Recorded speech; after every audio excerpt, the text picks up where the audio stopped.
Hey, thanks for coming by and checking out Pete's Snake Bite Kit again. What we're going to talk about today is my Cobra up for sale, or is it going up for sale soon? Well, the short answer is no, but I'll tell you, I've had a lot of questions on my site, and honestly, I've had this same question before. Why do people sell Cobras at such low mileage? And you know, I followed the Cobra market for years and years before I could afford to pull it off. And if I had to tell you the average mileage of a Cobra for sale by the builder or by the original owner, it was 5,000 miles. Hey, I'm at 3,000. Am I almost there? I don't think so, but having a Cobra, living with a Cobra is different than any other car. And it's interesting that we go out of our way to build the most impractical car you can possibly build. And it's different than owning, let's call the other things a regular car. So I want to talk about some of those differences and why people may kind of say they've had their fill at 4,000, 8,000, 10,000 miles or after having it a couple years. So what we're going to do here is compare my wife's Explorer to the Cobra. The Cobra's faster. But seriously, let's see, what is it like putting a seatbelt on one? What's it like starting one? What's it like washing one? And so on. And we'll go for a ride in the Cobra and see what you think. But my point is there are pros and cons. And I honestly think that some people, the first time they own a Cobra, they're like, are you kidding me? This car has no power brakes. This car has no power steering. It's a manual shift. It's not the smoothest shifting transmission I've ever had. It rides rough and things like that. And I have no power anything in this, and there are some Cobras with power brakes, power steering and things like that. My personal preference was to make this as analog, as 1965 as I possibly could, because I wanted that experience, right? And some of them are a little further towards the creature comfort thing, which is totally fine. But any way you slice a Cobra, it's closer to riding a motorcycle than it is riding in a car. Probably safety-wise too. But anyway, let's look at some of this stuff and see what you think. My workhorse F-150 sits out in the weather, but the Explorer and the Cobra do get garage parking privileges. Now the Cobra, we have the cover on it most of the time, and I don't know why, but I put the tonneau cover on it too when it's parked.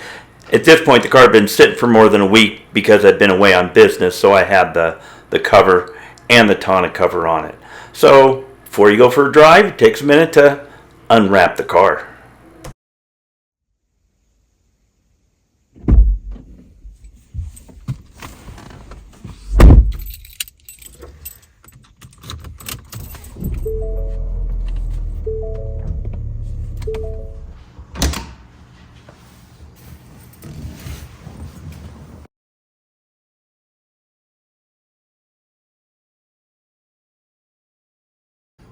This actually started pretty easy, especially for not having to choke, even in the winter when it's cold.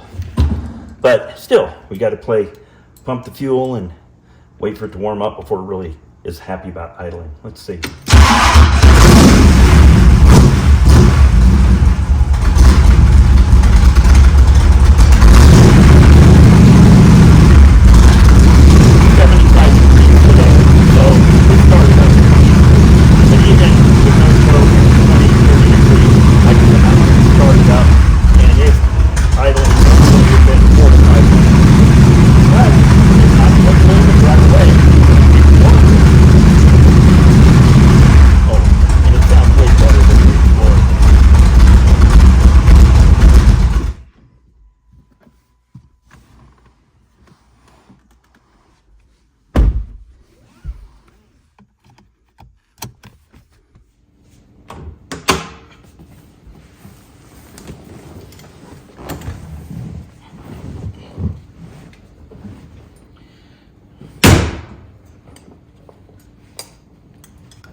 I also have a battery cutoff, so when I have the car parked for a while, I don't have to worry about the battery going flat. Got to turn that on before we go for a ride.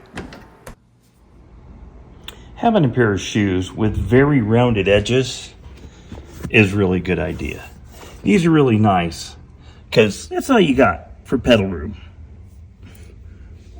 With regular tennis shoes, they like to catch each other when you're moving from the clutch to the brake to the gas. And take my word for it, that's bad. Then you also want to have a hat to keep the sun out of your eyes. But you want to have a lanyard on your hat. It's a very good idea to have a lanyard that positively attaches to your hat. You get going kind of quick and they come off with a gust faster than you can grab your head. Trust me on that one. This is probably not obvious until you sit in one, but there's the center of the roll bar, there's the center of the seat, there's the center of the steering wheel, and then the pedals are over there.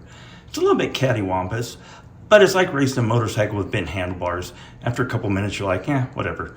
And I really have gotten used to it. I've seen Cobras with short throw shifters in them. I absolutely love the ergonomics of where that shifter is. Guys that have shorter ones in them like them better. I really like the nostalgic feel of it, but I have no problems pulling a gear in that. I think I'm pretty proficient at it. And it's a little bit hard to get in and out of. Let's take a look at that. So here's a door swung all the way open. That's it. That's how far it is from the seat to the edge of the door. It's a little bit tough. And if you ever get in and out of one of these, do not touch the windshield. It looks like a great place to grab. If you do, what it will do is probably flex this and crack that, and whoever owns it will be really sad, maybe mad. It's got a great big trunk, honestly, for the size of the car. However, you can have a trunk where you can put some stuff in it, or you can put a spare tire in it. You're not going to be able to do both. And if you need to put the spare on, you better carry a lead hammer with you to get the knockoffs off that I tightened earlier. And by the way, if you don't have that and you get towed to a tire store, not sure how they're going to get those off. And if they do, they're probably going to use a dead blow hammer, which doesn't really work very well. And they're probably going to bash up your wheels trying to swing a hammer at it. Right here, we have a really nice add-on. These things are great. When the sun's coming in there, you can look at the sun through those. When it's up a little higher, you probably don't think of this if you've been in a hardtop car only. When the sun is right there on a normal car, it's not in your eyes. When it's right there in this car, it's burning a hole in the back of your retina. These are a must. I've got wind wings that go out here. I haven't put them on. I haven't been convinced I really need those. But if you have a Cobra or you're going to build one, these are a nice add-on.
So there you have it. That's kind of the cons list of owning a Cobra, and there's a few of them. The pros greatly outweigh the cons for me by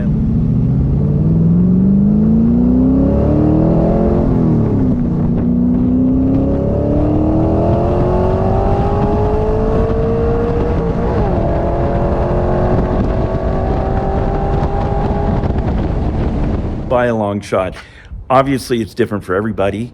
There are Cobras that have more creature-friendly comfort things than mine does.